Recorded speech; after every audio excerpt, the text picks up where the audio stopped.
Friends, तो हम आज बात करेंगे वाइब्रेंट गुजरात ग्लोबल समिट के बारे में। तो गुजरात ग्लोबल समिट को अटेंड करने दुनिया भर के लीडर इंडिया आ चुके हैं, मगर इंटरेस्टिंग बात यह है कि उनमें से एक लीडर को मोदी जी रिसीव करने के लिए गए थे और मोदी जी ने उनको रिसीव किया है और कहा है कि मेरा भाई इंडिया आ चुका है। और अपने ट्वीट में भी लिखा है, welcome to India my brother. ये आप ट्वीट में भी देख सकते हैं। मोदी जी ने इनको एयरपोर्ट से रिसीव किया है। यूनाइटेड अरब अमीरात के प्रेसिडेंट हैं। मोदी जी ने इनके लिए ट्विटर पर एक वीडियो भी अपलोड की है, जिसमें दिखाया गया है कि गुजरात के लोगों ने इनका किस प्रकार बहुत अच्छे से स्वागत किया है। इनका नाम है मोहम्मद बिन जायद। ये यूएई के प्रेसिडेंट हैं। इंडिया में इनका कुछ स्पेशल तरीके से ही स्वागत किया गया है।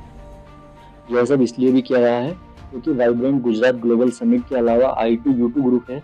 इससे रिलेटेड भी बहुत सारे इम्पोर्टेंट डॉक्यूमेंट हैं, उनको भी साइन करना है इंडिया और यूएई के साथ।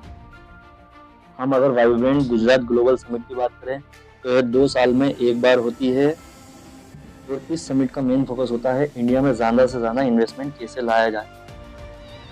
और जो 2024 की वाइब्रेंट ग्लोबल गुजरात समिट है उसमें 5 वर्ल्ड लीडर पार्टिसिपेट कर रहे हैं।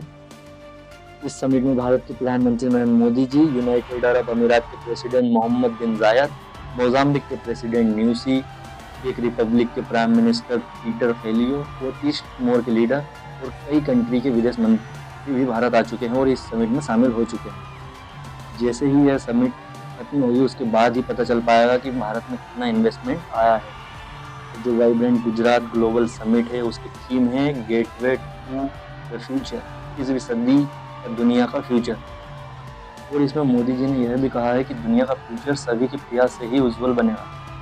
भारत ने अपनी G20 समिट में भी ग्लोबल फ्यूचर के लिए एक रोड मैप दिया था और वाइब्रेंट गुजरात ग्लोबल समिट में भी इसको आगे बढ़ाया गया है। सभी ऑर्गेनाइजेशन के साथ अपनी पार्टनरशिप मजबूत कर रहा है और भारत ने इसके लिए एक स्लोगन भी दिया है, one world one family one future. इसमें I2U2 के बारे में भी बात की गई है। I2U2 एक ऑर्गेनाइजेशन है जिसमें 4 देश है। उन 4 देशों के नाम I से इंडिया, I से इजराइल और जो 2 बार यू है उसमें एक से USA और एक से UAE। मोदी जी ने समिट में ये भी कहा है कि I2U2 के जो भी इम्पोर्टेंट प्रोजेक्ट है उन पर काम करते रहेंगे। उनमें जो सबसे इम्पोर्टेंट प्रोजेक्ट है वो India middle east Europe economic corridor है। जैसे ही इजराइल और हमास का कॉन्फ्लिक्ट खत्म होगा उसके बाद I2U2 के काम उनके प्रोजेक्ट स्टार्ट कर दिए जाएंगे। इसके जो भी मेन